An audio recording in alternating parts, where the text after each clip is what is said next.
sweet and loving name of our Lord and Savior Jesus Christ. మన రక్షకుడును ప్రభువును అయిన యేసుక్రీస్తు మధురమైన నామములో అందరికీ ప్రేమ వందనాలండి.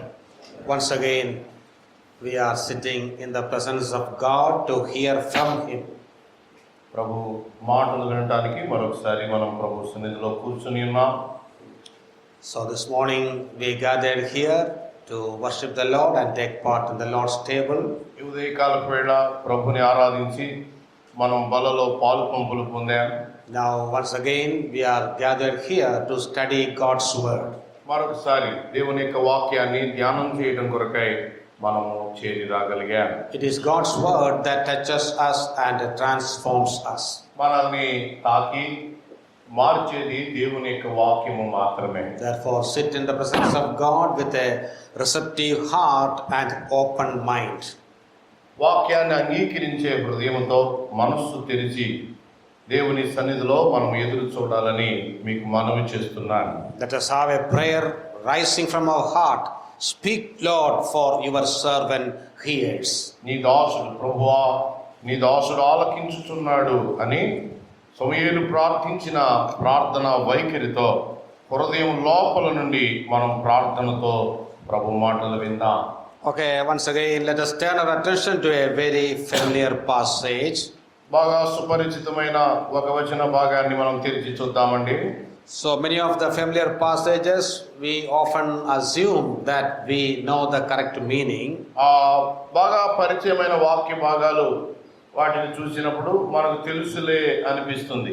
But many a time we won't understand the right meaning. కానీ సరైన అర్థం మనకు తెలియకపోవచ్చు పరిచయమైనప్పటికీ. There is a proverb in English which says common sense is not so common. Common sense is not So common. Common sense అంత సాధారణంగా ఉండదు అనేది English లో సామెత. It is called common sense, but it is not common among people. Common sense దాని పేరు, కానీ అందరికీ కామన్ గా ఉండదు. In the same way, many of the commonly recited and read passages are not commonly understood well. కాబట్టి ఈ వాక్య భాగాలు మాకు తెలిసినవే అని అనుకుంటాం, కానీ ఆ వాక్య భావాల అసలైన అర్థం తెలియకపోవచ్చు. So that's the reason why many a time I take many commonly quoted passages and explain the meaning of each and every phrase. అందువలన బాగా సుపరిచితమైన వాక్య భాగాలే నేను తీసుకుని ఒక్కొక్క పదాన్ని వివరించడానికి సాధారణంగా ప్రయత్నం చేస్తాను. Now let us turn our attention to Philippians chapter 4 verses 6 and 7. Philippi పత్రిక 4వ అధ్యాయం 6-7 వచనాలపై మనము మన గమనాన్ని సారిద్దాం. 6-7 వచనాలు. If someone of you can read in your own version, that's good. మీలో ఎవరైనా తీసినట్లయితే చదవమని కోరుతున్నారు.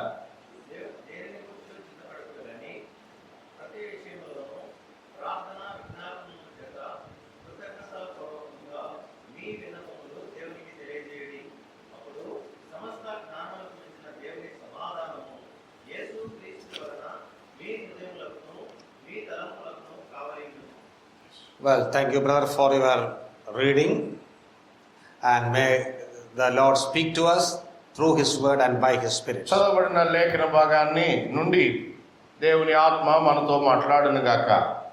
Let me give a title to this passage, The Remedy to Worry. ఈ వాక్య భాగానికి వర్తమానానికి మనం ఒక శీర్షిక పెట్టుకుందాం, చింతకు పరిష్కారం. There's a solution or remedy for worrying. చింతను జయించుటకు చిట్కాలు అన్నారు ఇంగ్లీష్ లో. Well, పరిష్కారం. Well, these verses are among the most familiar and favorite to many of us. మనలో చాలా మందికి ఈ వచన భాగాలు అంటే చాలా ఇష్టం. Especially verse 6. ప్రత్యేకంగా 6వ వచనం. We often memorize it and quote it in our testimonies and prayers. సాధారణంగా మనం ప్రభు చేసిన కార్యాలు ఇతరులకు చెప్పేటప్పుడు ప్రార్థించేటప్పుడు ఈ మాటలు గుర్తు చేసుకుంటాం. And many of us have underlined this verse in our Bibles. చాలా మంది బైబిళ్లలో ఈ వచన భాగం ఇప్పటికీ అండర్లైన్ చేసి ఉంటుంది. Have you underlined this verse in your Bibles? ఈ బైబిల్ అండర్లైన్ చేసి ఉంటుంది కదండి. If not, you need not do it now. ఒకవేళ అండర్లైన్ లేకపోతే ఇప్పుడు చేయకండి, కానీ Underlining Bible verses is a good habit. ఆ బైబిల్ వచనాలు అండర్లైన్ చేయడం మంచి అలవాటే. I also often do that. నేను కూడా అలా చేస్తాను తరచుగా. But some people may do it in a very fantastic way by underlining with the different colors. కొంతమంది రకరకాల రంగులు ఉపయోగించి కూడా అండర్లైన్ చేస్తారు. So when you look at the Bibles of some people, it may appear to be a multicolored drawing book. కొంతమంది Bible కనుక చూస్తే రంగుల డ్రాయింగ్ పుస్తకంలా కనబడుతుంది. And some people have a hobby of underlining each and every verse. మరి కొంతమంది ప్రతి వచనాన్ని underline చేసుకుంటూ పోతారు. There was a brother in Kerala where when he purchased a new Bible on the day on which he got saved. Saved. ఒక brother ఉన్నాడు కేరళలో. ఆయన రక్షించబడిన ఆ రోజునే ఒక కొత్త Bible కొనుక్కున్నాడట. And he started reading, and whenever he reads the Bible, he will underline the verses. ఆయన బైబిల్ చదవడం ప్రారంభించాడు. తనకు వచనాలన్నీ అండర్లైన్ చేయడం కూడా మొదలు పెట్టాడు. Whenever he goes to attend a meeting, if he happens to hear someone quoting a verse, then he will underline those verses also. ఏదైనా మీటింగ్కి వెళ్ళినప్పుడు బోధకుడు ఒక వచనాన్ని కోట్ చేయగానే ఆ వచనాన్ని తీసుకుని దాన్ని అండర్లైన్ చేసుకునేవాడు. It became a habit. అలవాటు అయింది అలా ఆయన. After 10 to 15 years, one fine morning when he opened his Bible, he could see that almost all the verses are underlined. 10-15 సంవత్సరాలు అయిపోయాక ఒకరోజు ఇలాగే వాక్యం ఎవరో చెప్తుంటే అండర్లైన్ చేద్దామని బైబిల్ తీసాడంట. ఇక అండర్లైన్ చేస్తా ఖాళీ లేదట. There was not even a single verse which is not underlined. Underline చేయకుండా ఒక వచనం కూడా లేదు. Do you know what he did after that? తర్వాత ఆయన ఏం చేసి ఉంటాడు? After that, whenever he come to attend a meeting, he will borrow the Bible of his neighbor and underline in that Bible. ఆ తర్వాత ఆ మీటింగ్ వచ్చినప్పుడు మళ్ళా ఏదైనా వచనం వింటే పక్కోడు బైబిల్ తీసుకుని అది కూడా అండర్లైన్ చేయడం ప్రారంభించాడట. Because it has become a habit, he cannot read the Bible without underlining. ఆ బైబిల్ తెరిచాడంటే అండర్లైన్ చేయాల్సిందే. కొంతమంది Underlining is a good habit. కొంతవరకు సహాయకరం అండి. But more than that, we have to underline these Bible verses with our lives. ఈ వచనాలని మన జీవిత అనుభవంతో underline చేసుకోవాలి. In other words, we must obey them in our daily living. దాని అర్థం ఏంటంటే ఏ వచనాలు అయితే మనం అండర్లైన్ చేయాలనుకుంటున్నామో ప్రతిరోజు వాటిని బ్రతకాలి. Okay, this verse 6 is a well-known verse and we have by hearted it. Philippi పత్రిక 4:6 పరిచయమైన వాక్య భాగం మనందరికీ కంఠస్థ వచ్చు. What is the key word in that verse? ఆ మాటలో మూల పదం ఏమిటి? In many of the English Bibles, the word anxiety is used, but modern translations use a better word, worry or worrying. Telugu వరి, తెలుగులో చింత. ఆ యాంగ్జైటీ అనే పాత తర్జుమాల్లో ఉంటే కొత్త ఇంగ్లీష్ తర్జుమాల్లో చింత, తెలుగులో నేరుగా చింత అని రాశారు. The modern translations put it like this: don't worry about anything, instead pray about everything. దేని గురించి చింతపడకండి, కానీ ప్రతిదాని గురించి ప్రార్థన చేయండి అని ఉంది. Yes, in fact, Paul speaks about worrying in this passage. చింతన గురించి పౌలు మాట్లాడుతూ ఉన్నాడు. We all are familiar with the word worrying. We know the meaning of worrying through our experience. చింత అనే మాట మనకు బాగా తెలిసిన మాటే. మన అనుభవంలో చాలా సార్లు వాటిని ఎదుర్కొని ఉంటాం. Yes, even small children worry about their exams during exam time. చింత చిన్న పిల్లలకు కూడా ఉంటుంది పరీక్ష సమయాల్లో. Well, someone has said like this: the modern lifestyle can be summarized by 3 words. ఎవరో ఇలా చెప్పారు, ఆధునికంగా మనుషులు బ్రతికే పద్ధతి ఎలా ఉంటుందంటే 3 మాటల్లో చెప్పొచ్చట. These words are hurry, worry and bury. Bury means burial. Hari, వరి, బరి. బరి అంటే పాతి పెట్టేయటం. 3 పదాలు. So you can translate in your language. Hari అంటే హడావుడి, వర్రి అంటే చింత, బర్రి అంటే పాతి పెట్టుట. Hurrying will lead to worrying and worrying will ultimately lead to burial. హడావిడి జీవితాలు చింతకు లోనయ్యేలా చేస్తాయి. చింతించే జీవితం ఏదో రోజు పాతి పెట్టాల్సిందే.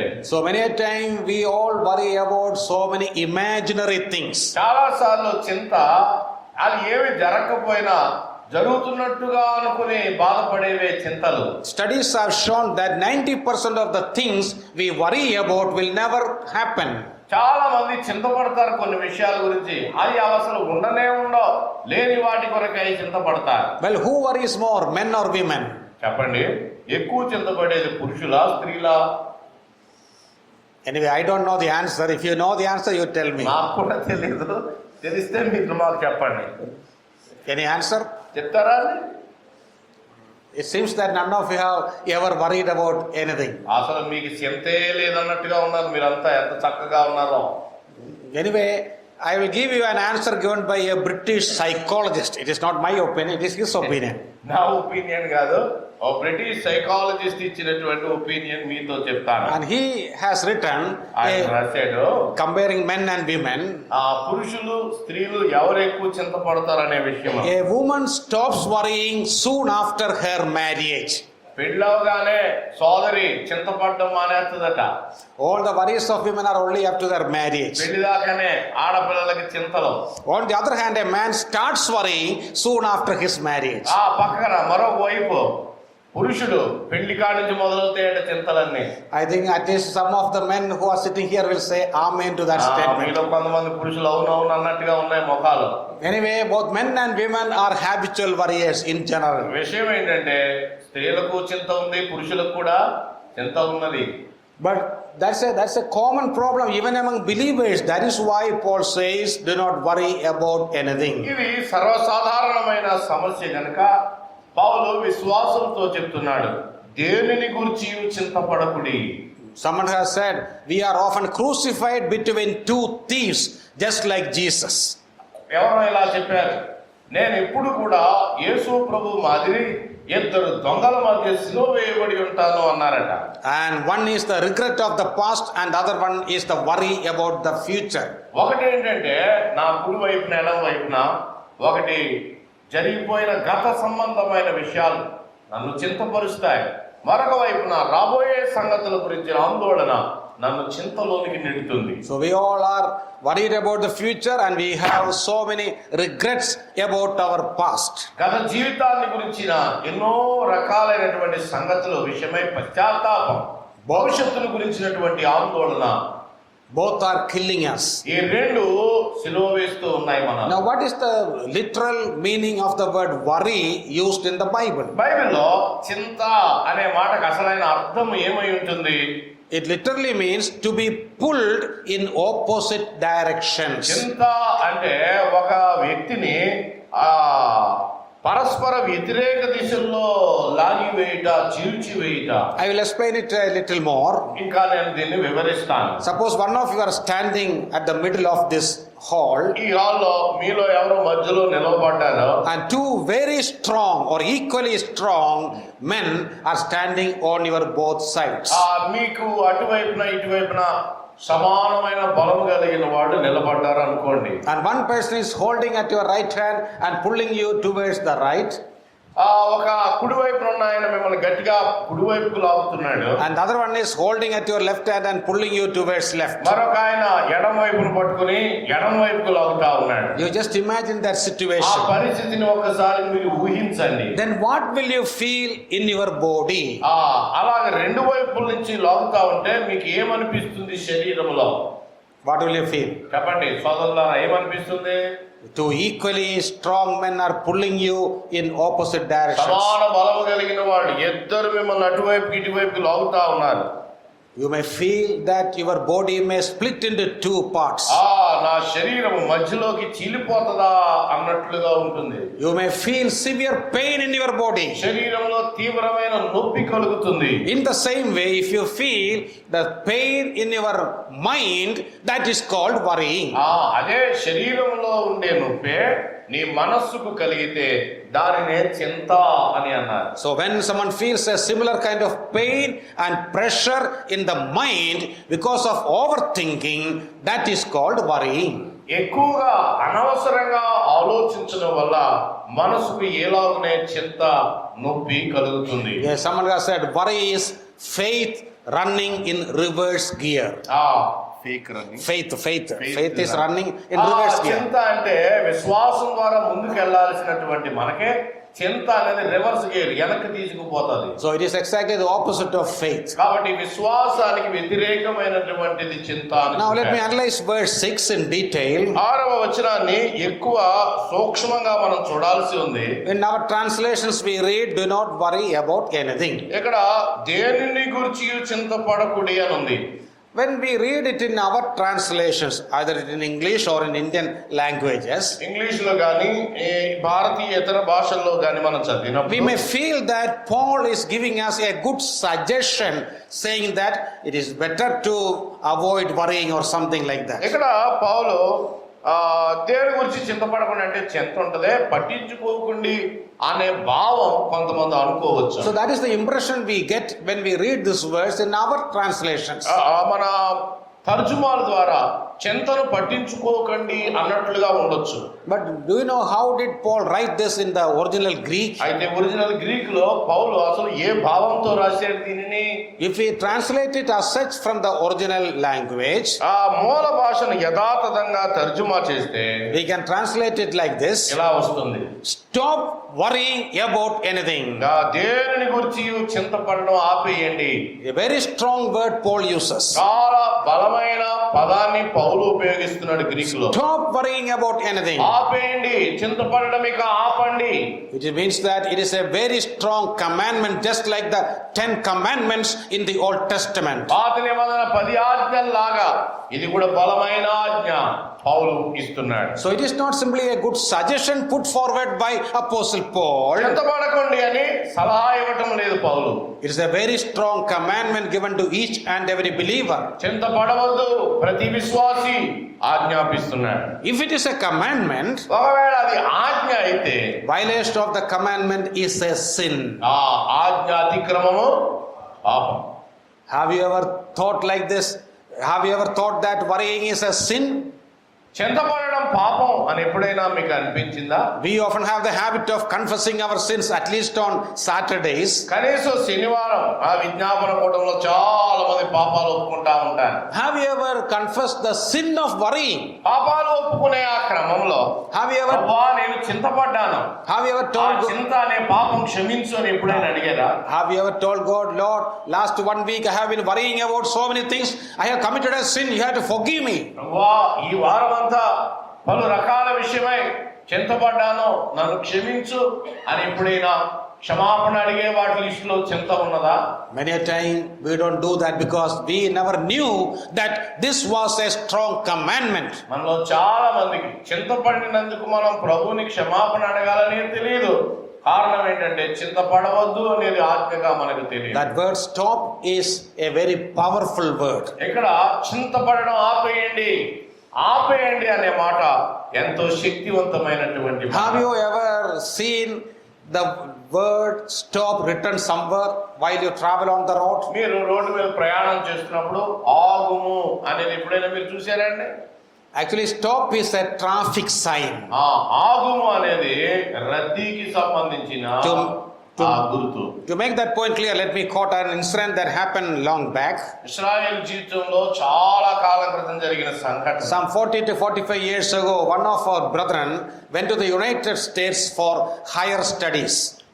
ఒక ఆయన విదేశాల్లో హైయర్ స్టడీస్ కి వెళ్ళారు మన బ్రదరన్ సంఘాల నుంచి.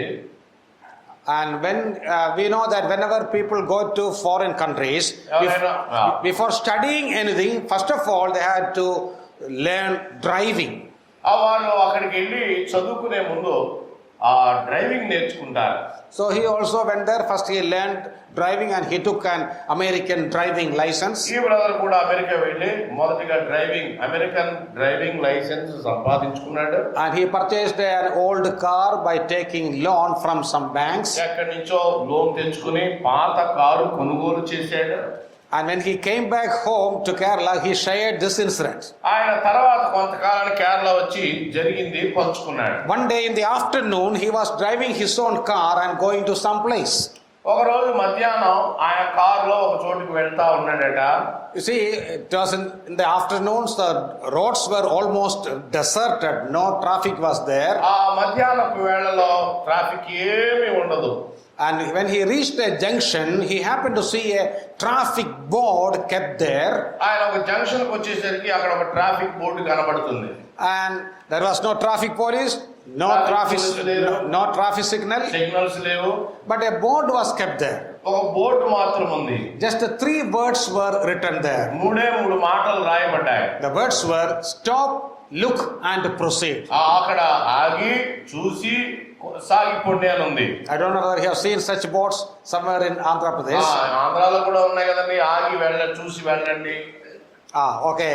3 words only, stop, look and proceed. మూడే 3 మాటలు, స్టాప్, లుక్, ప్రొసీడ్. ఆగి వేచి చూసి వెళ్ళండి అని. So he saw that board, he slowed down his vehicle and he slowly crossed that junction. ఆయన ఆ బోర్డు చూశాక బండి నెమ్మదిగా చేసి అది దాటాడు. Immediately he heard the blowing of a whistle. నెమ్మదిగా దాడుతా ఉండగానే విజిల్ వినబడింది. ఎలా? He understood that it was the whistle of a policeman. Police whistle అని ఆయనకు అర్థమైపోయింది. Remember, it is not India, it is in America. గుర్తుపెట్టుకోండి, ఇండియాలో కాదు, అది అమెరికాలో జరిగింది. So he immediately stopped his vehicle there. Immediate గా అక్కడే ఆయన బండి ఆపేశారు. Then a policeman came from somewhere. ఎక్కడి నుంచో పోలీస్ ఆయన కనబడ్డాడు అక్కడికి. Then he asked him a question. ప్రశ్న అడిగాడు. Sir, didn't you see the traffic board placed here? మీరు వెళ్ళిపోతున్నారు ఇలా నెమ్మదిగా, ట్రాఫిక్ బోర్డు చూడలేదా అని పోలీస్ ఆయన అడిగాడు. Then our brother said, yes, I saw the board. చూశానండి అన్నాడు. Then he asked, didn't you read that board?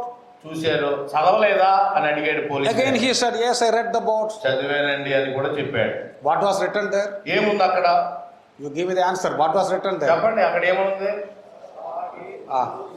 Yes, stop, look and proceed. అని ఉంది. Then the policeman asked a question. తర్వాత police ఆయన అడిగాడు. Anyway, it is an American policeman, so very politely he said. ఈ police ఆయన America ఆయన కాబట్టి చాలా పద్ధతిగా మాట్లాడుతున్నాడు. He said, dear friend, స్నేహితుడా, it is written here stop. Then why didn't you stop your vehicle? స్నేహితుడా, అక్కడ ఆగు అని ఉన్నప్పుడు నువ్వెందుకు ఆపలేదు అని అడిగాడు. Then our brother said, though I didn't stop my vehicle, I have slowed down my vehicle. ఆయన అన్నాడు, నేను ఆగలేదు కానీ స్లోగానే వెళ్తున్నాను కదండి అన్నాడు. He told the truth, he didn't tell a lie. ఆయన నిజమే చెప్పాడు. Then this policeman said, తర్వాత పోలీస్ ఆయన అన్నాడు, my dear friend, stop doesn't mean slow down. నా స్నేహితుడా, ఆగుమంటే నెమ్మదిగా వెళ్ళమని. Stop means stop. ఆగుము అంటే ఆగటమే. Stop means you have to bring your vehicle to a full stop.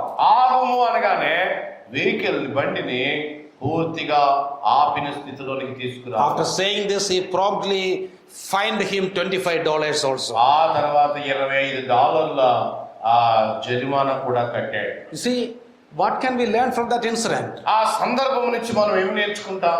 You see, if a policeman or a government in the world tell you to stop your vehicle, లోకంలో ఒక అధికారి మీ బండిని ఆపండి అని అంటే, you are supposed to stop it or bring it to a halt. మీరు వాటిని ఆ బండిని ఆపి పూర్తి విరామ స్థితికి తీసుకుని రావాలి. But here the King of Kings and Lord of Lords commands us to stop worrying about everything. ఇక్కడ రాజులకు రాజు ప్రభువులకు ప్రభు అయిన ఆయన అంటున్నాడు, దేనిని గురించి చింతపడడం ఆపేయండి. Then what should we do? ఆయనే చెప్తే మరి మనం ఏం చేయాలి? I think many a time, like that brother, we have slowed down, we have not stopped many of our sins. చాలా సార్లు అమెరికాలో ఫైన్ వేయించుకున్న బ్రదర్ లాగా దేవుడు ఆపివేయి అని అంటే ఆపకుండా నెమ్మదిగా వెళ్ళి, not only this sin, there are so many sins prohibited in the Bible. ఈ ఆజ్ఞ అతిక్రమమే కాదు, బైబిల్లో చాలా ఆజ్ఞలు అతిక్రమించొద్దని చెప్పబడ్డాయి. We have slowed down and changed gear and just moving on.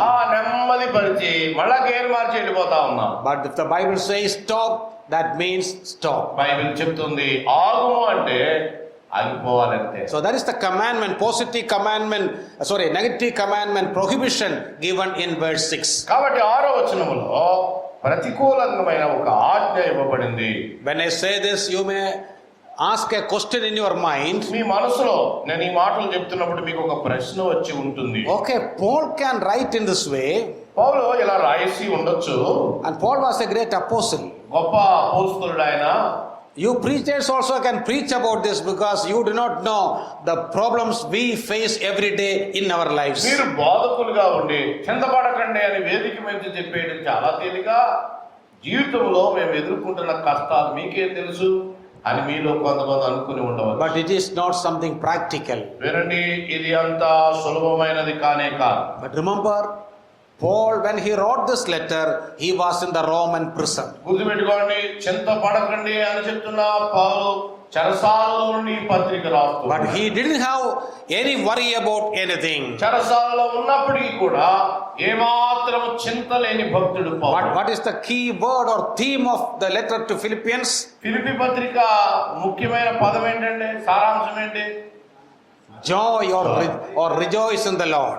ఆనందం, ప్రభునందలి ఆనందం. So Paul practiced these things, then he write the commandment. పౌలు ఈ విషయాలన్నీ ప్రాక్టీస్ చేస్తూ తాను చింతపడకుండా చింతపడవద్దు అని ఆయన So రాస్తున్నాడు. now the big question is this: how can we believers live without worrying about anything? కాబట్టి విశ్వాసులమైన మనము చింతపడకుండా ఎలాగున బ్రతికే అవకాశం So ఉంది. when the Bible gives us a commandment, along with that, God will give us the grace to obey that commandment.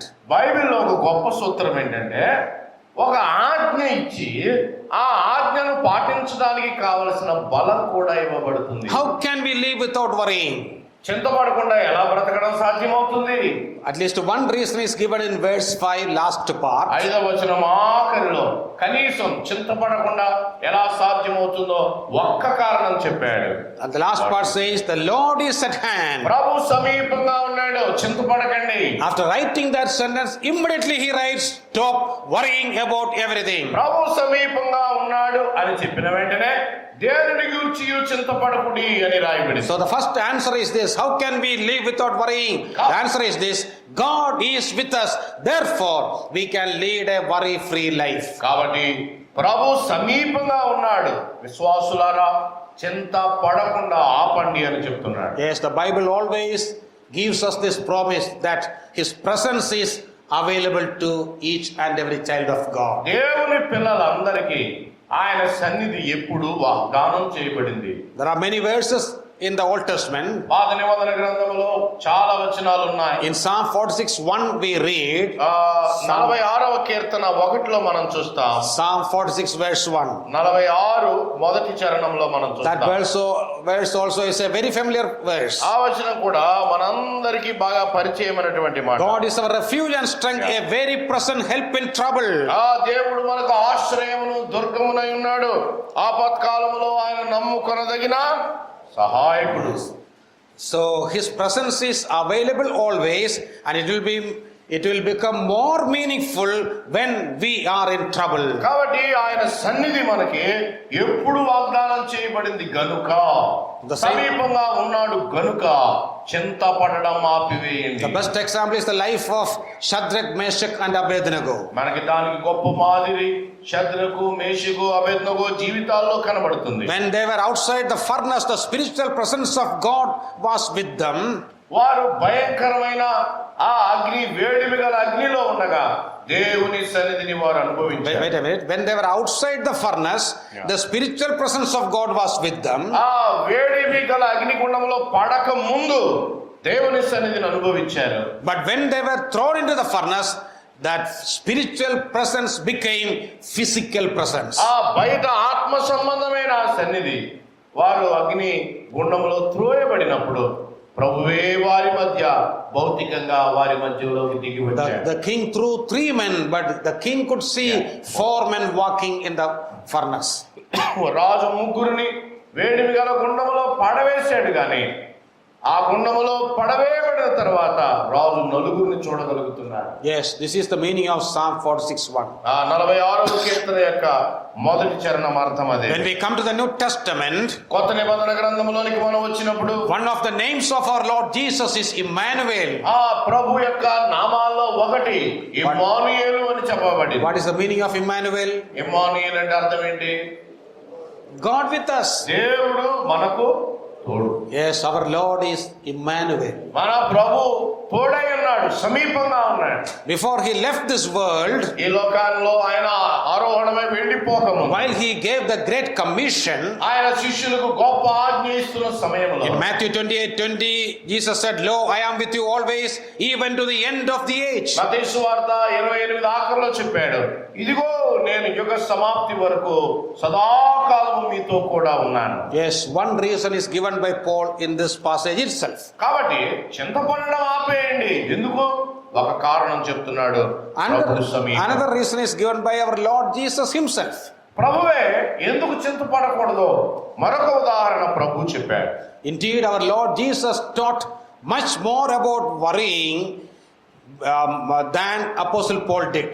అపోస్తలుడైన పౌలు కంటే చింతపడొద్దు అనే విషయంలో ప్రభువే ఎక్కువ బోధను మనకి ఇచ్చినట్లుగా కనబడుతుంది. In his famous Sermon on the Mount, he spoke in detail about this matter. ఆ కొండ మీద ప్రసంగంలో చింతపడవద్దు అని ప్రభు ఎక్కువగా వివరించి చెప్పాడు. In Matthew 6:25 to 34, 10 verses were separated for dealing with this subject. ఆ 7వ అధ్యాయం మత్తయి సువార్త, Matthew 6:25 to 34. 6వ అధ్యాయం 25 నుంచి 34 వరకు దాదాపుగా 10 వచనాలు చింతన గురించి ప్రభు వివరిస్తూ In వచ్చాడు. this passage, the word worry in its different forms appears 6 times. ఇక్కడ చింత లేదా దానికి సంబంధించిన పదాలు 6 సార్లు కనబడతాయి.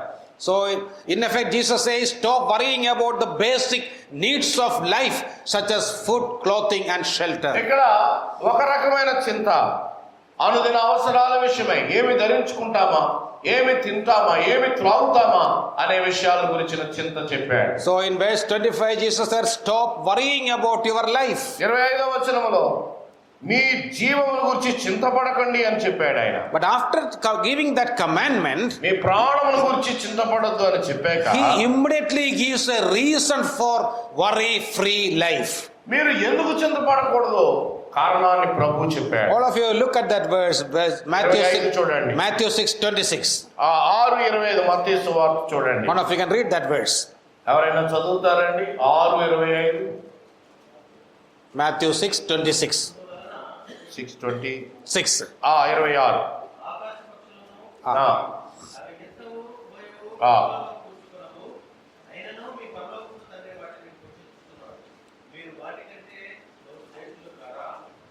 Okay, what about the first part of that verse?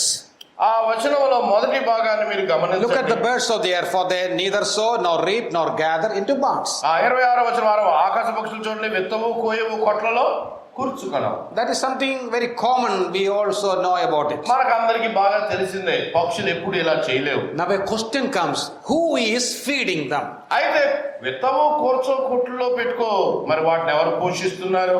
Somebody is feeding them. ఎవరో ఒకరు పోషించాలి కదా. Then look at your Bible and tell me who is feeding them. ఎవరు వాటిని పోషిస్తున్నారు? మీ బైబిల్లో చూసి చెప్పండి. Please observe that verse very clear. చాలా జాగ్రత్తగా చూడండి, ఎవరు వాటిని పోషిస్తున్నారు. You see, your heavenly Father feeds them. నీ పరలోకపు తండ్రి వాటిని పోషిస్తున్నారు. Jesus didn't say their heavenly Father feeds them, వాటి పరలోకపు తండ్రి పోషిస్తున్నాడని చెప్పలేదు. because they do not have a heavenly Father. ఎందుకంటే పక్షులకు పరలోకపు తండ్రి ఉండడు. Neither the birds of the air and the beasts on the earth have a heavenly Father. ఆకాశ పక్షులకు గాని భూమి మీద ఉన్న జంతువులకు గాని దేవుడే గాని ఆయన తండ్రి కానే కాడు. For them, God is only their creator. వాటికి దేవుడు కేవలం సృష్టికర్త మాత్రమే. But who is having a heavenly Father? కానీ ఎవరికి ఉన్నాడు దేవుడు తండ్రిగా? Only the disciples of Jesus can claim that they have a heavenly Father. ప్రభు శిష్యులు మాత్రమే తమ సృష్టికర్తను పరలోకపు తండ్రిగా సంబోధించగలరు. You see, then what is the simple meaning of this statement? చూసారా ఈ స్టేట్మెంట్ యొక్క సామాన్యమైన అర్థం? If your heavenly Father is the one who feeds all the creatures of this world, ఈ లోకములో ఉన్న పశుపక్షాదులను నీ పరలోకపు తండ్రే వాటిని పోషిస్తూ ఉంటే, then how much more will he take care of your needs because you are his children? మీరు ఆయన పిల్లలు కదా, వాటికంటే మీరు ఎక్కువ కదా ఆయన మిమ్మల్ని పోషించడా? You see, since we have a heavenly father, we need not worry about anything. వాటికంటే మీరు శ్రేష్ఠులు గనక చింతపడకండి. In other words, worry is needless and useless since we have a heavenly father. మనకి పరలోకపు తండ్రి ఉన్నాడు గనక చింతపడడం అనేది పనికి మాలిన పని. So two reasons we saw as an answer to the question, how can we lead a life without worry?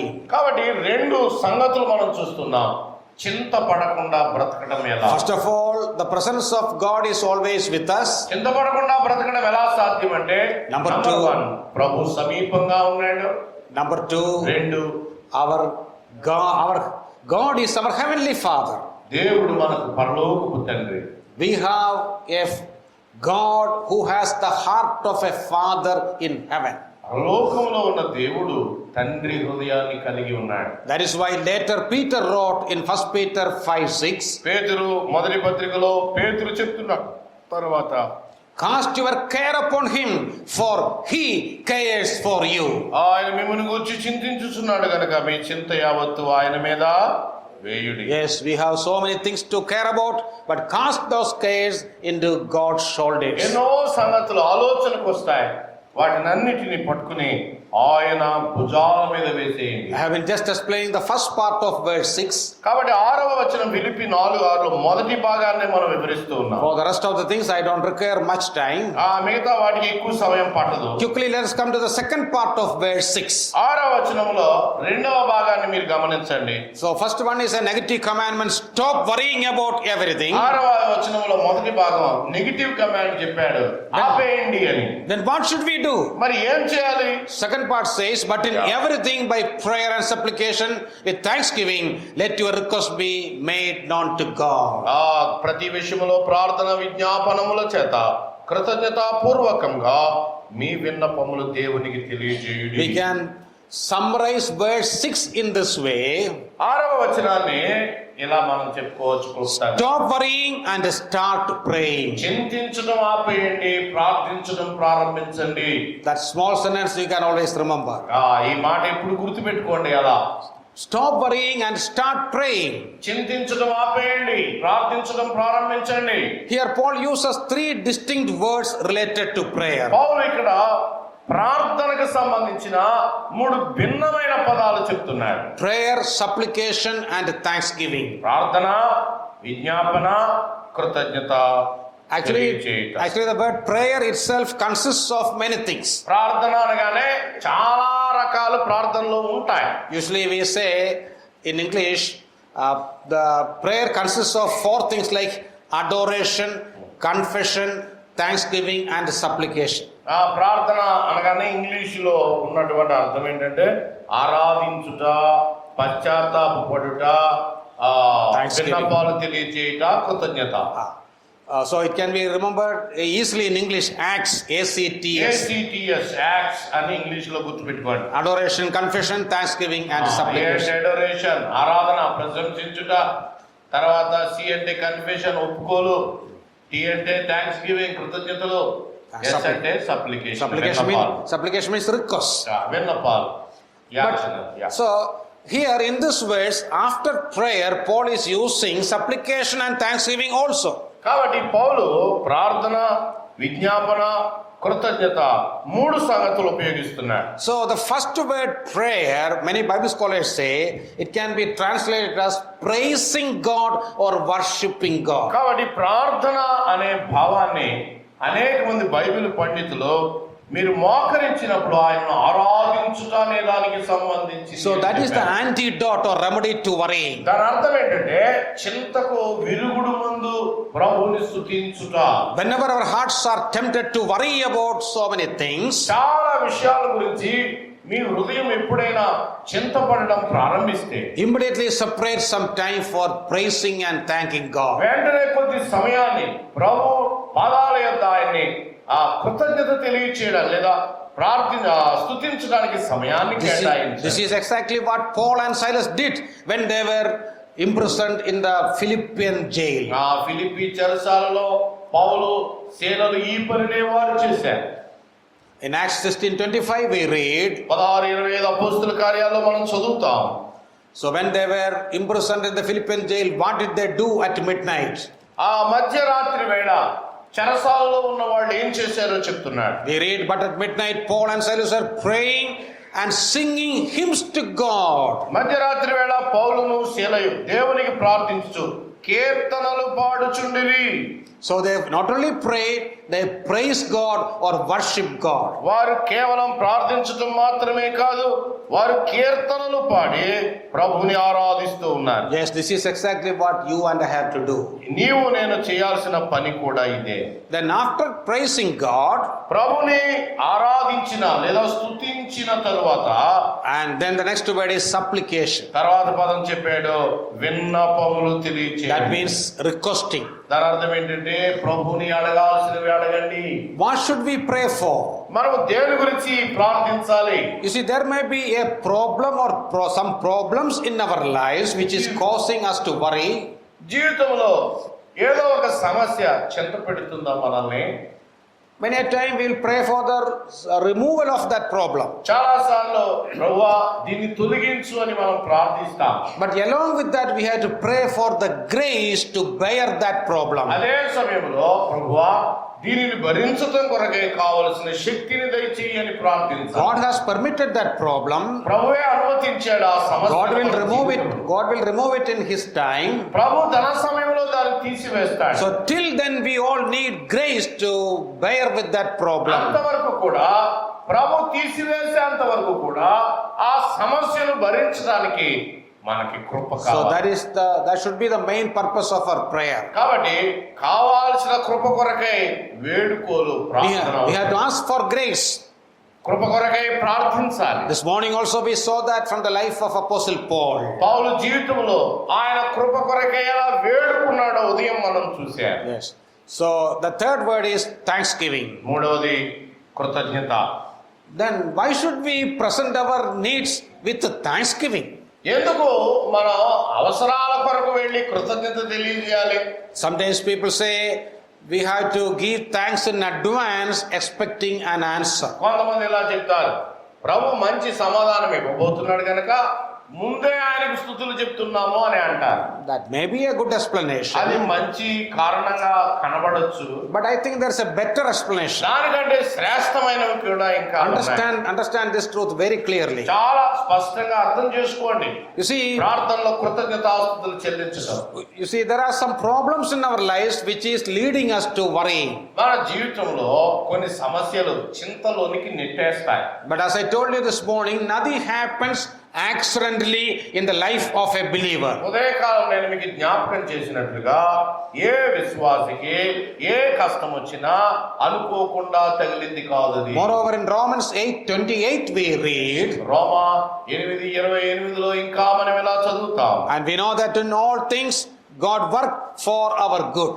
8:29లో మేలు కొరకై మేలు కలుగుటకై సమస్తము సమకూడి జరుగుతున్నది. So God has a purpose behind that problem. కాబట్టి ఏదైనా విశ్వాసి ఏదైనా సమస్యను ఎదుర్కొంటుంటే దేవునికి ఒక ఉద్దేశంతోనే ఆ సమస్యను పెట్టాడు. It was permitted by God. దేవుని చేత అనుమతించబడిన సమస్య. So before praying for the removal of that problem, ఆ సమస్య తీసేయమని ప్రార్థించే ముందు first of all we have to give thanks for the problem. ఆ సమస్యను గురించి ప్రభువుని మనం స్తుతించాలి. Yes, it is something very difficult, I know. ఆ సమస్య గురించి స్తుతించడం ఏంటి కష్టంగా అనిపించవచ్చు. But this is what Paul writes. కానీ పౌలు ఇదే చెప్తున్నాడు. So we have to give thanks to God for all the problems and unfair circumstances God permits in our lives. మా జీవితంలో అనుకోకుండా ఆ అవాంఛితమైన సమస్యలు మనం ఎదుర్కొంటున్నప్పుడు దేవునికి స్తోత్రాలు చెప్పండి. That is the meaning of thanksgiving. కృతజ్ఞతా పూర్వకముగా అంటే అర్థం అది. So first of all you have to praise God. ప్రభువుని మొదటిగా మనం స్తుతించాలి, అది ప్రార్థన.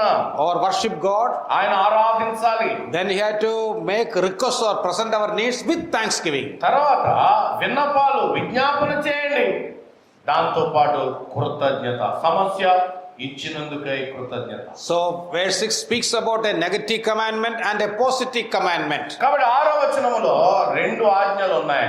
First one, చేయొద్దు అని చెప్పిన ఒక ఆజ్ఞ, చేయమని చెప్పిన ఆజ్ఞ. first one is stop worrying, ఆ మొదటి ఆజ్ఞ చింతపడడం ఆపివేయండి. and second one is start praying. రెండవ ఆజ్ఞ And పని చేయండి, ప్రార్థించండి. that prayer includes praising, requesting and giving thanks. ఆ ప్రార్థనలో ఏమేమి ఉన్నాయి? ఆ ప్రార్థనలో 3 సంగతులు ఉన్నాయి. ప్రార్థన, ఆయన స్తుతించుట, విజ్ఞాపన చేయుట, కృతజ్ఞతాస్తుతులు చెల్లించుట. Okay, when we obey this commandment, what will happen? మనం ఎప్పుడైతే ఈ ఆజ్ఞకు లోబడతామో ఏమైంది? That is written in verse 7. 7వ వచనంలో అప్పుడు అని ప్రారంభించాడు. Remember, that verse doesn't say that all our problems will be vanished away as soon as we pray. 7వ వచనంలో అప్పుడు అనగానే కొంతమంది ప్రార్థించిన వెంటనే మీ సమస్యలన్నీ మాయమైపోతాయనే అర్థం లేదండి. But that verse promises something else. కానీ ఆ వచనం ఒక గంభీరమైన వాగ్దానాన్ని చేస్తుంది. And that verse says, and the peace of God that surpasses all understanding will guard your hearts and minds through Christ Jesus. సమస్త జ్ఞానమునకు మించిన దేవుని సమాధానం యేసు క్రీస్తు వలన మీ హృదయములకును మీ తలంపులకును కావలియుండును. The Bible does not promise an instant deliverance from our troubles. ప్రార్థించిన వెంటనే మనకి అప్పటికప్పుడు సమస్య తొలగిపోతుంది అని బైబిల్ ఎప్పుడూ చెప్పదు. But it does promise the peace of God. కానీ దేవుని సమాధానం మనకి కాపలా ఉంటుంది అనే సంగతిని వాగ్దానం చేస్తుంది. The peace that surpasses all understanding. That means it cannot be explained fully with our knowledge. ఆయన సమాధానం జ్ఞానమునకు మించిన అర్థం ఏంటంటే మన జ్ఞానముతో ఆయన సమాధానాన్ని అర్థం చేసుకోలేము. What is the meaning of peace of God? ఇక్కడ దేవుని సమాధానం అనే మాటకు అర్థం ఏమిటి? It is the calmness and comfort a child of God can experience in spite of the problems around him. దేవుని సమాధానము అని అంటే చుట్టూ సమస్యలు అనేకమైనవి ఉన్నా ఏమాత్రం కూడా భయపడకుండా ఉండే విశ్వాసిని సూచిస్తుంది. In spite of our bad circumstances, unfavorable circumstances, you and I can enjoy and experience this peace. ఎన్ని కష్టాల గుండా, ఎన్ని శ్రమల గుండా విశ్వాసులమైన మనం ప్రయాణించినప్పటికీ బెదరక సాగిపోయే సమాధానం ఇది. The word used here is that peace will guard our hearts and minds. ఇక్కడ దేవుని సమాధానం కావలి ఉండును అని చెప్పాడు. That word guard refers to the way the Roman soldiers guard the Roman Caesar. కాపలా అనే మాట రోమా చక్రవర్తి కైసరుకు రోమా సైనికులు ఎలాంటి కాపుదల ఇస్తారో అది అని చెప్పాడు. Just like the black cat commandos are guarding the VVIPs of India. భారతదేశంలో VVIPని ఆ బ్లాక్ క్యాట్ కమాండోలు ఎంత చక్కగా కాపలా కాస్తారో అలాంటి కాపలా. Remember, it is guarding our hearts and minds. ఎవరికి కాపలా? మీ హృదయములకును తలంపులకు. Because worrying means wrong thinking and wrong feeling. ఆ చింత తప్పు ఆలోచన, తప్పు అనుభూతి. It has affected our hearts and minds. ఆ చింత మన హృదయాన్ని తలంపుల్ని పాడు చేసేసింది. That is why the peace of God is guarding our hearts and minds from worrying. కాబట్టి చింత మన హృదయాన్ని తలంపులను పాడు చేయకుండా దేవుని సమాధానం మన హృదయాన్ని తలంపులను కాపలా కాదు. Jesus also spoke about this peace. ప్రభు ఈ సమాధానాన్ని గురించి ఆయన చెప్పాడు. Peace I leave with you, my peace I give to you. శాంతిని మీకు అనుగ్రహించి వెళ్ళుచున్నాను, నా శాంతిని మీకు అనుగ్రహిస్తున్నాను. Not as the world gives, do I give to లోకం you. ఇచ్చినట్లుగా నేను దాన్ని మీకు అనుగ్రహించడం లేదు. Yes, that is the peace promised here also. అదే సమాధానం ఇక్కడ కూడా పౌలు Let me చెప్తున్నాడు. quickly give you 2 examples from the Bible. బైబిల్లో మరి 2 ఉదాహరణలు నేను మీకు చెప్తాను. Many great men of God experienced this peace in the troubled times. ఆ దేవుని గొప్ప దైవజనులు వారు తమ ఆ శ్రమల కాలాల్లో ఈ గొప్ప సమాధానాన్ని అనుభవించారు. Just one example from the Old Testament, the example of Daniel. పాత నిబంధన గ్రంథంలో దానియేలు భక్తుల నుంచి ఒక ఉదాహరణ In చూస్తాం. Daniel chapter 6, we read about Daniel was cast into lion's den by Darius. ఆ దానియేలు గ్రంథం 6వ అధ్యాయంలో రాజైన దర్యావేషు పర్యవేక్షణలో దానియేలు సింహాల గుహలో పారవేయబడ్డాడు. So did he sleep at that night? ఆ రాత్రి నిద్రపోగలిగాడా దానియేలు? Interestingly, in Daniel 6:18, we read that King Darius could not sleep at that night. ఆసక్తికరంగా రాజుగారికి నిద్ర పట్టలేదు. 6:18 His sleep went from him. That is what we read. అక్కడ రాయబడింది అతనికి నిద్ర పట్టకపోయాను అని చెప్పాడు. But the Bible does not say that Daniel did not sleep. అయితే దానియేలు Did not sleep. The Bible does not say. దానియేలు నిద్ర పట్టకుండా బాధపడుతున్నాడని బైబిల్ రాయలేదు. So indirectly the Bible says Yes, Daniel could sleep. ఆ రాజుకు నిద్ర పట్టలేదు అంటే పరోక్షంగా సింహాల మధ్యలో దానియేలు నిద్రపోతున్నాడు అని అర్థం. I think Daniel have used one lion as a mattress and other lion as a pillow. దానియేలు సింహాలను పరుపులాగా తలగడలాగా చేసుకుని ఆడి మధ్య ఎంతో సుఖంగా నిద్రపోతున్నాడు. Anyway, these poor lions cannot do anything. మరి ఈ సింహాల నోళ్లు కట్టేసి ఉన్నాయి, ఏం చేస్తాయి ఇక? They cannot even open their mouths. ఎలాగ నోరు ఎత్తుతగలేదు. ఒకటి తలగడైంది, ఇంకోటి పరుపోయింది. So he could sleep well at that night. కాబట్టి ఆ రాత్రి వేళ దానియేలు చక్కగా నిద్రపోగలిగాడు. That is the meaning of peace of God. అది దేవుని యొక్క సమాధానం అంటే. Okay, then let me give you one example of the New Testament. కొత్త నిబంధనలో మరొక ఉదాహరణ చూద్దాం దానియేలు లాంటిది. Acts chapter 12. అపోస్తుల కార్యాలు 12 చూడండి. It is recorded in the first part of Acts 12. You can take that portion. 12వ అధ్యాయం మొదటి భాగంలోనే ఆ సంగతులు మీరు చూస్తారు. You keep that portion open. I will briefly give an account of that portion. తెరిచి పెట్టుకోండి.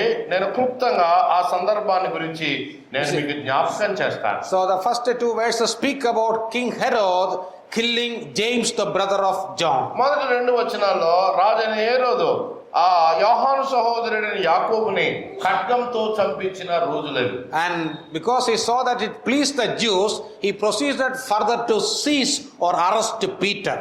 తర్వాత పేతురును కూడా పట్టుకుని చంపాలని ఆ యూదులను సంతోష పెట్టడం కొరకై హేరోదు వెతుకుతా ఉన్న రోజులవి. So his plan was to execute or kill Peter also. కాబట్టి హేరోదు యొక్క పన్నాగం త్వరలో యాకోబు తర్వాత పేతురును చంపాలి అని. But since it was the time of the unleavened bread, పులియని రొట్టెల పండుగ గనుక అది he postponed that decision. కాబట్టి పేతురును చంపడం అనే నిర్ణయాన్ని వాయిదా వేసుకున్నాడు. So after 1 week he decided to try and kill Apostle Peter. కాబట్టి పులియని రొట్టెల పండుగ వారం రోజుల పాటు ఉంటుంది.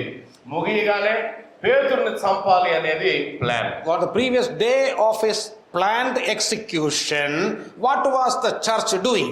చంపబడే ఆ రోజు ముందు సంఘం ఏం చేస్తుంది పేతురు విషయంలో? In verse 5 we read, 5వ వచనంలో మనం ఇలా చూస్తామండి. Peter was therefore kept in prison, but constant prayer was offered to God for him by the church.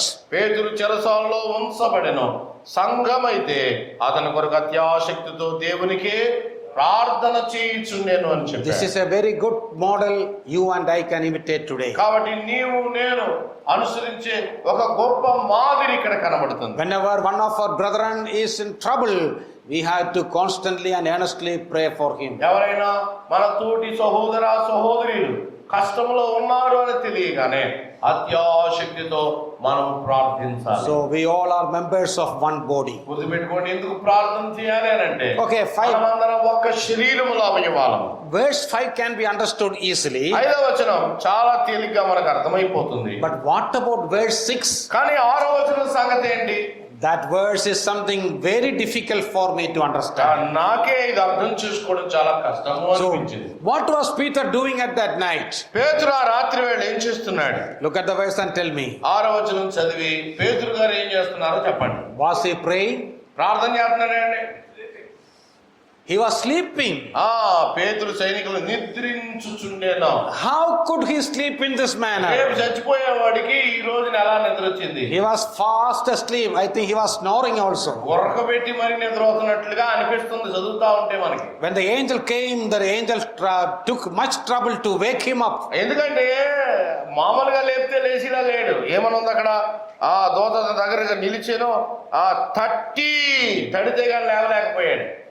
Remember, Peter didn't know that God will perform a miracle and release him from the prison. చెరసాల నుంచి ప్రభు ఆశ్చర్యరీతిగా తను తప్పిస్తాడు అని పేతురు ఊహించుండకపోవచ్చు. He also expected the killing by Herod next day morning. ప్రభు కొరకై శ్రమలకు సిద్ధమైన వాళ్ళు అందరూ ఎలాగా ఇక హేరోదు చేతిలో తాను చనిపోబోతున్నాడు అని ఎరిగిన వాడై ఉన్నాడు. Even then he could sleep. అలా తెలిసినా కానీ ఒకవేళ అదే వాస్తవమైనా కానీ that sleep is a sign of experiencing divine peace. ఎలా నిద్రపోగలిగాడు? ఆ నిద్ర కాపలా ఉన్న దేవుని సమాధానానికి సూచన. When I say this, you may ask a question: is it such a difficult thing to sleep? నిద్రపోవడం పెద్ద కష్టం ఏంటండి అని మీరు ఎవరైనా అనవచ్చు. How many times have we fallen asleep while listening to a sermon? వర్తమానం వాక్యం వింటుండగా నిద్రపోయేవాళ్ళు చాలా మంది ఉంటారు సంఘంలో. Even now some of you are sleeping. మీలో కొంతమంది కునుకుతా ఉన్నారండి. But remember, I am not talking about sleeping while hearing a sermon. గుర్తుపెట్టుకోండి, ప్రసంగం వింటుండగా నిద్రపోయే నిద్ర గురించి మాట్లాడటం లేదు ఇక్కడ. But sleeping on the previous night of our execution by hanging. రేపు ఉరి తీసి లేదా కటకంతో చంపేస్తారు అంటే ఆ ముందు రోజు ఎవరికి నిద్ర పడుతుందో చెప్పండి. Suppose you know it for sure that tomorrow morning ఖచ్చితం రేపు పొద్దున్న అని తెలిసింది the government will kill you by hanging. ప్రభుత్వం వాళ్ళు ఉరి తీసేస్తారు అని మీకు తెలిసింది అనుకోండి. Then what will you do tonight? ఈ రాత్రి ఏం చేస్తారు చెప్పండి. You have to tell me the truth. చెప్పండి, నిజమే చెప్పండి దయచేసి. Suppose you are very sure that tomorrow you are going to be killed. రేపు చనిపోబోతున్నాం విశ్వాసులు, చెప్పండి ఈ రాత్రి ఏం చేద్దాం? What will you do? ఏం చేద్దాం చెప్పండి. Yes, we all are very spiritual. I think so. We may say the whole night we will pray. మనం చాలా ఆత్మీయులు, రాత్రి అంతా ప్రార్థనలో గడుపుతాం, మంచిది. Of course, those who do not pray also will declare an all-night prayer and pray throughout the night. కాబట్టి ప్రార్థన చేయని వాళ్ళు కూడా ఆల్ నైట్ ప్రేయర్ లో ఉన్నాం మేమని చెప్పుకుంటారు కొంతమంది. And sometimes we may worry about the execution also for a few minutes. కొద్దిసేపు రేపు ఎలాగా చంపేస్తున్నారు అని మనం ఏడొచ్చు కూడా. All these are reasonable and possible answers. ఇవన్నీ జరిగే లేదా సాధ్యమయ్యే answers. How many of you could sleep if you know it for sure that tomorrow you will be killed? ఇలాంటి పరిస్థితుల మధ్య హాయిగా నిద్రపోగలిగిన వాళ్ళు ఎవరున్నారు? I think even if someone gave us sleeping pills, we still would not be able to sleep. నిద్ర మాత్రం ఇచ్చిన నిద్ర అంటే ఎవరికి మనకు. But Peter could sleep. నిద్రపోగలిగాడు. That is the meaning of peace of God. ఎలా? దేవుని సమాధానం అతని హృదయానికి తలంపులకి కావలా. That is why Paul uses a word, a peace that surpasses all understanding. అందుకనే ఇది ఎవరికి అర్థమవుతుంది కాబట్టి పౌలు అంటున్నాడు, జ్ఞానమునకు మించిన దేవుని సమాధానం. So with our human reason we can never explain that. మానవ తర్కంతోటి దేవుని సమాధానాన్ని అర్థం చేసుకోవడం మన వల్ల కాదు. But అనుభవించవచ్చు. But if you are obeying the commandments given in verse 6, you can experience this divine peace. 6వ వచనములో ఏం చేయొద్దన్నాడో ఏం చేయమన్నాడో చేస్తే 6వ వచనం తర్వాత వచనములో ఉన్నదాన్ని మనం అనుభవించగలం. When I say this, you may ask another question. What about the problems we worry about? ఎలా అయితే అసలు ఏ సమస్య గురించి చింతపడాలి మరి? Here Paul is not mentioning anything about that. దాని గురించి పౌలు ఇక్కడ ఏమీ ప్రస్తావించడం లేదు. But those things are mentioned in other passages. మరొక మిగతా భాగాలు ఉన్నాయి విశ్వాసులు బాధపడాల్సినవి. We know that God has a time for everything. ప్రతిదానికి సమయం, దేవుని సమయాలు ఉన్నాయని మనం ఎరుగుతాం. So God will solve our problems in His time and in His own way. దేవుడు తన కాలములో, తన సమయంలో, తన పద్ధతి ద్వారా మన సమస్యలను చక్కబెడతాడు. So we have to humble ourselves and sit under the mighty hands of God till He lifts us up. ప్రభు తగిన కాలంలో మనల్ని హెచ్చించేంత వరకు ఆయన బలిష్టమైన రెక్కల క్రింద దీనులమై ఉండాలి. I have told you many things this evening. ఈ సాయంకాలం చాలా సంగతులు మనం చూడగలిగాం. First of all, we saw that it is a commandment. మొదటిగా చింత పడకుడి అనేది ఆజ్ఞ. Whenever we are not obeying this commandment, we are committing a sin. చింత పడకండి అని చెప్పాక కూడా మనం చింతపడితే ఆయన ఆజ్ఞను అతిక్రమించి పాపం చేస్తూ ఉన్నాం. How can we live without worrying? చింత లేకుండా మనం ఎలా జీవించగలం? First of all, God is with us. ఒకటి, ప్రభు సమీపంగా ఉన్నాడు అని గమనించగలగాలి. Next, God is our heavenly Father. దేవుడు మనకి తండ్రి అని గమనించాలి. So what should we do? మనం ఏం చేయాలి? You have to stop worrying and start praying. చింతించడం మాని ప్రార్థించడం ప్రారంభించాలి. When we obey these commandments, the peace of God that surpasses all understanding will guard our hearts and minds through Christ Jesus. చింతించడం మాని జ్ఞానమునకు మించిన దేవుని సమాధానం ఉందండి. మన తలంపులకు ఆలోచనలకు కాపలా హృదయానికి ఉంటుంది. దాని కొరకై మనం ఎదురు చూడాలి. Let me summarize this sermon in 3 small sentences. 3 suggestions తోటి ఈ వర్తమానాన్ని నేను సారాంశాన్ని తెలియజేస్తాను. Just 3 statements. 3 స్టేట్మెంట్లు చూడండి. Worry about nothing. దేనిని గురించి చింత పడకండి. Pray about everything. ప్రతిదాని గురించి ప్రార్థించండి. Give thanks for anything.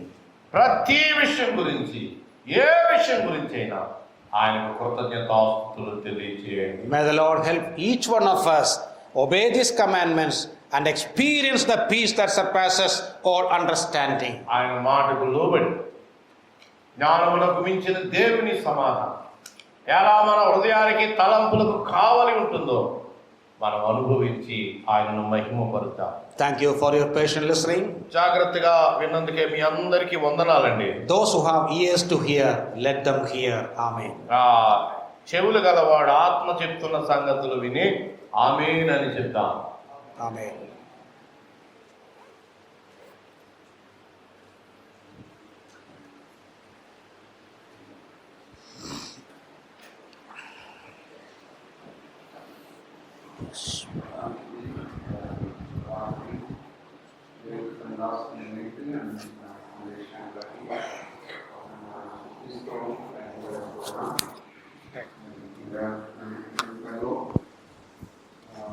చాలాసార్లు చింతిస్తూ ఉంటాం. ఆ చింత మనం ఎక్కువగా చింతలోనికి నడిపిస్తుంది. అయితే అటువంటి చింత నుండి మనం తప్పించబడాలంటే ప్రభు వైపు చూసినట్లయితే చాలు. ఆయన మన విషయమై చింతిస్తున్నాడు. ఎందుకంటే మన తండ్రి ఆయనే కనుక మనం ఎంత చింతిస్తామో దానికంటే మించి మనకు మన విషయమై చింత కలిగి ఉన్నాడు. కనుక దేని విషయమై చింతించక ప్రభు వైపు చూస్తూ మనం ముందుకు వెళ్ళాలని దేవుడు తన దాసుల ద్వారా కాటిగా అందించాడు. ప్రార్థన, కృతజ్ఞత, అదే సమయంలో ప్రభువును మహింపరిచేటట్లుగా మనము ఉండాలని, అటువంటి పరిస్థితుల్లో ప్రభువు మీద ఆధారపడినటువంటి విశ్వాసం 2 ఎగ్జాంపుల్స్ ఇచ్చాడు. ఒకటి దానియేలు మన యొక్క తలంపులకు, ఆలోచనలకు దేవుని యొక్క సమాధానాన్ని వారు పొందగలిగారు. అదే సమయంలో పేతురు కూడా నిశ్చింతగా ఉండడానికి కారణం ప్రభువు మీద ఆధారపడడం. ఈ మాటను బట్టి ప్రభువును మనం ఎంతగానో మహిమపరుస్తున్నాం. వాక్యం అందించిన దేవుని దాసులకు ప్రత్యేకమైన వందనాలు తెలియపరుస్తూ ఉన్నాం. Thank you so much brother sharing the word of God. అదే సమయంలో జాన్లీ కూడా దేవుని దాసులకు ప్రేమ వందనాలు తెలియపరుస్తున్నాం. మంగళవారం కూడా దేవుని దాసులు జాన్లీ గారు మన మధ్య బైబిల్ స్టడీలో వాక్యాన్ని అందిస్తారు. రేపటి దినం రాజంపేటలో ఉదయం నుండి సాయంకాలం దాకా పరిచర్య ఉన్నది. ఎల్లుండి ఒక చిన్న పరిచర్య చెల్లాయిపాడులో ఉన్నది. ఈ విషయమై మన ప్రార్థనలో మనం జ్ఞాపకం. అదే సమయంలో 22వ తారీఖున బుధవారం సహోదరుడు కపిల్ వారి యొక్క గృహప్రవేశం 6:30 ఉన్నది. సమయానికి వచ్చినట్లయితే వెళ్ళడానికి కూడా అనుకూలత ఉంటుంది. పోలీస్ కాలనీలో 8వ వీధి వారి యొక్క లొకేషన్ కూడా తర్వాత షేర్ చేయడం జరుగుతుంది. ఈ విషయాన్ని జ్ఞాపకం పెట్టుకున్నాం. మంచిది. చిన్న మాట ప్రార్థన చేద్దాం. స్తోత్రాలుడైన మా ప్రియ ప్రభువా, ఈ రాత్రి మీ దాసులను నిలిపి మీరు అందించిన సందేశాన్ని బట్టి స్తోత్రం చెల్లిస్తూ ఉన్నాం. మేము ప్రతి చిన్న విషయమై మేము చింతించు వారంగా ఉన్నాం. కానీ మా చింత యావత్తు మీ మీద వేసినప్పుడు మీ దగ్గర నుండి మేము పొందగలిగే సమాధానం ఇంతింత కాదు. మీ యొక్క సమాధానం కానీ మా తలంపులకు, మా ఊహలకు, మా జ్ఞానానికి మించినవి.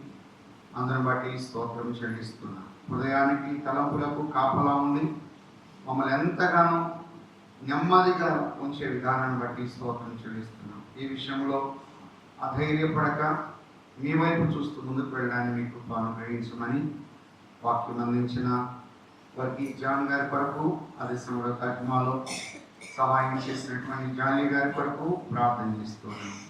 రేపు ఎల్లుండి జరిగే పరీక్షల్లో మీ కృప అనుగ్రహించమని, ఆశతో వచ్చిన ఒక్కొక్కరిని మీరు కనికరించమని మీ కృపగల హస్తాలకు అప్పగిస్తూ మా ప్రభువును సమస్త సమాధానమునకు కర్త అయిన యేసు క్రీస్తు ప్రభు నామమున స్తోత్రము చెల్లించి ప్రార్థించి అడిగి వేడుకుంటున్నాము తండ్రి. ఆమేన్.